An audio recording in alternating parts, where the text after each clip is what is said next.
बघता क्षणीच तोंडात टाकावीशी वाटणारी इतकी खुसखुशीत शंकरपाळी मला तुम्ही सांगा, तर तुम्ही ही अशीच शंकरपाळी खाणं पसंत कराल का ही चहामध्ये बुडवून खायला पसंत कराल? कमेंट बॉक्समध्ये नक्कीच याचा रिप्लाय द्या. आणि ही शंकरपाळी बनवण्यासाठी आपल्याकडे कोणत्याही वजनाच्या मशीनची बिलकुल गरज नाही. आपण हे सर्व साहित्य वाटीच्या प्रमाणामध्ये घेणार आहोत. थोडं जरी इकडं तिकडं माप झालं तरीसुद्धा आपली ही शंकरपाळी बिलकुल बिघडणार नाही. बिस्किटांपेक्षाही एकदम खुसखुशीत अशी शंकरपाळीची ही रेसिपी आहे. त्यासाठी व्हिडिओ तुम्हाला शेवटपर्यंत नक्की बघावा लागेल. आवडली रेसिपी तर चॅनलला सबस्क्राईब पण नक्कीच करावं लागेल. चला तर मग आपण ही शंकरपाळीची रेसिपी करायला घेऊया. आणि एक उपयुक्त टीप जी व्हिडिओच्या अगदी शेवटला सांगितली आहे मी, नक्की ऐका. तर त्यासाठी इथं मी कढई ठेवली आहे गॅसवरती. गॅस एकदम बारीक ठेवलेला आहे आणि 1 वाटी वितळवलेलं तूप घेतलेलं आहे, वनस्पती तूप ज्याला आपण डालडा पण म्हणतो.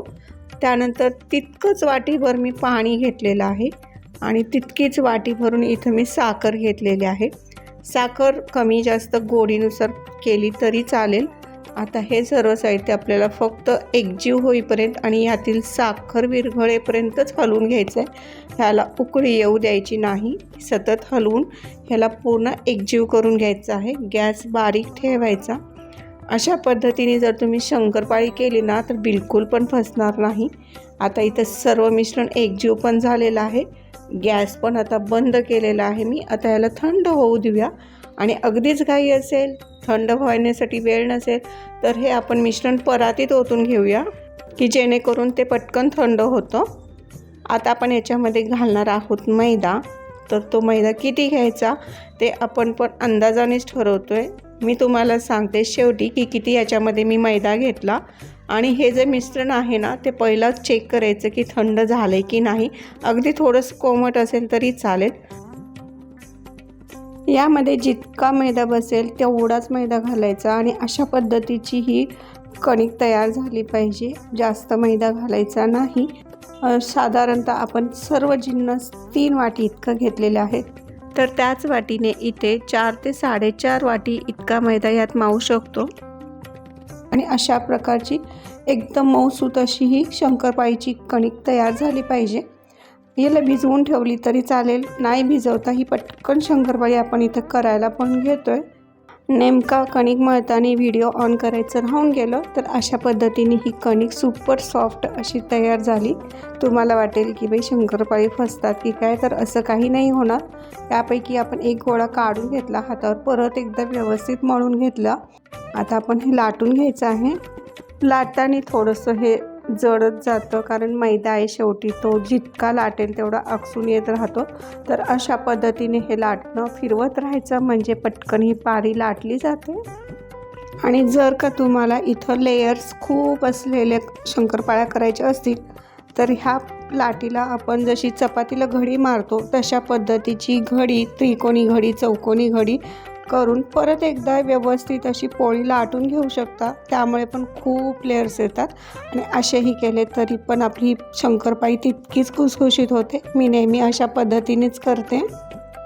ही लाटी मी जास्त काही जाड ठेवत नाही किंवा अगदीच पातळ पण नाही. आपली चपाती असते त्याच्यापेक्षा थोडीशी जाड अशी ही आपण पोळी लाटून घेतोय. ह्यामध्ये सर्व प्रमाण आणि जी कणिक मळायची पद्धत आहे एकदम परफेक्ट झाली की हे साईडचे जे काठ आहेत ना ते एकदम एकसारखे दिसतात. इथे कुठेही तुम्हाला चिरा पडलेल्या दिसत नाहीत. म्हणजे आपलं हे एकदम परफेक्ट असं शंकरपाळीचं पीठ तयार झालेलं आहे.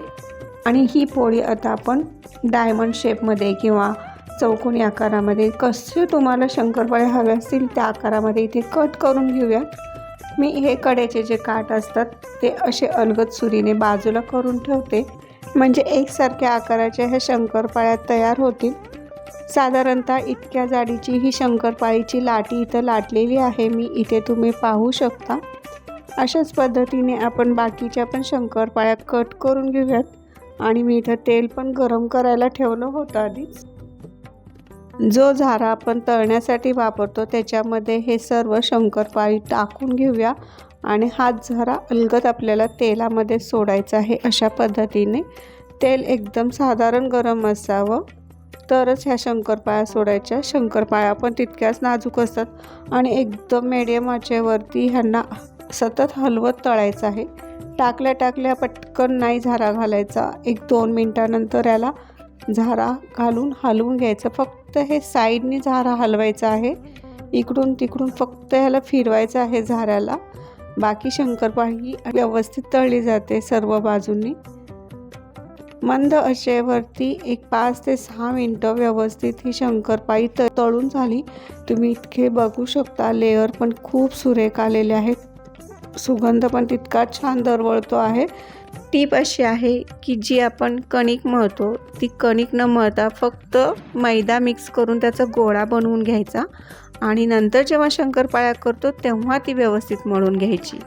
आणि आवडली असेल रेसिपी तर चॅनेलला नक्की सबस्क्राईब करा, लाईक करा, शेअर करा आणि बेल बटन पण नक्की प्रेस करा.